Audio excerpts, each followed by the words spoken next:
If you are lucky enough to have more than one DJI drone in your fleet, or if you already have a DJI set up with a controller already, and you're looking to make a new purchase of another DJI drone that is compatible with the controller that you have, for example, you might be wanting to know, if you do go down that route, how you can easily switch between the two drones using the controller such as this, the DJI RC2, or indeed the DJI RC-N2 or DJI RC-N3, which of course are all compatible with the DJI Mini 4 Pro, the Air 3, the Air 3S, and the DJI Neo. Well, not to worry, because in this video I'm going to show you the quick and easy way to basically switch firmware on the DJI Fly app on this controller to make sure that if you do go out on location, for example, and want to take only one controller but one or more of DJI's drones, exactly how you get set up to get yourself flying quickly and easily. So let's get into it.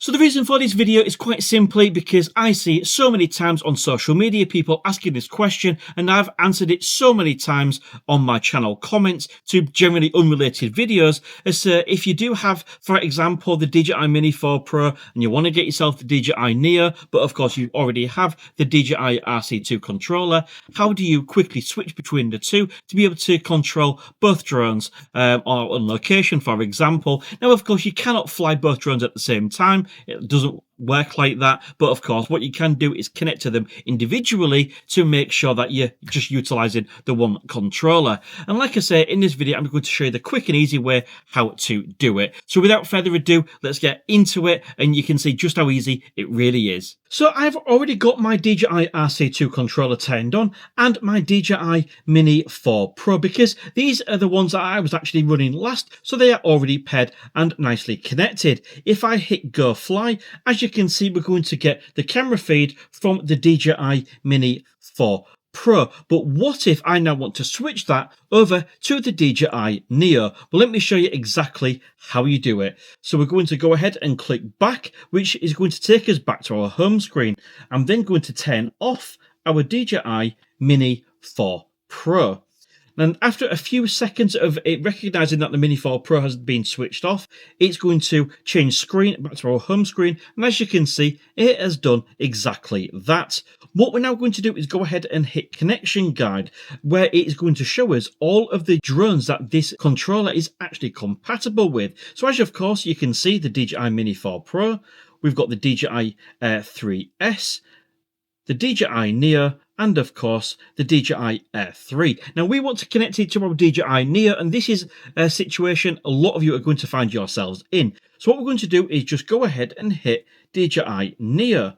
What it's then going to do is pop up this message on screen asking us if we want to confirm the connection to the DJI Neo and switch firmware to the corresponding version. Now, just to quickly explain this so it is completely clear, when this message pops up, it doesn't mean there is a new firmware version or anything for you to install which is brand new or updated. Stored on your controller is a bunch of different firmware versions compatible with the individual drones, because all of them have got slightly different features. That's why they need different firmware versions to get them to work. Now, when we want to control the DJI Neo as opposed to the DJI Mini 4 Pro, we need to basically pull that version of the firmware which is stored on our controller into the DJI Fly app. So of course it is going to control our DJI Neo. So let's just show you exactly what that looks like. Now pretty much we are ready to click confirm. Now it's at this stage I like to now turn on the DJI Neo. So as you can see, I'm going to turn that on. It's going to do its thing, and after a few seconds, what we're going to do is just quite simply, whilst that's booting up and doing its thing, we're going to go ahead and click confirm. It says it's switching firmware. It should take approximately 1 minute, but as you saw, that was about 3 to 5 seconds, certainly not long whatsoever. And there we go. Literally within seconds, we now have got our feed from the DJI Neo on our DJI RC2 controller. Absolutely no messing about, nice and simple. And as you can see, if I hit back, it is the DJI Neo that is currently connected to this controller. Absolutely piece of cake, nice and easy. But what if we want to switch back? just to get you familiar with the process, I'll show you quite simply how we do it. So what we're going to do, same process again. We are going to just turn off our DJI Neo.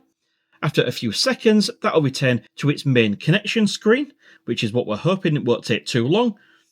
3, 2, 1. Try again. Oh, there we go. It is now gone back to our main home screen. So what we're then going to do is turn our DJI Mini 4 Pro on. Of course, you can do this before or after hitting connection guide. It does the exact same thing. Okay, so while that's booting up, let's go ahead and hit that connection guide again. Instead of the DJI Neo, we're going to hit DJI Mini 4 Pro. Once again, same message as what we got last time. Let's go ahead and click confirm. After a few seconds, it's going to switch over.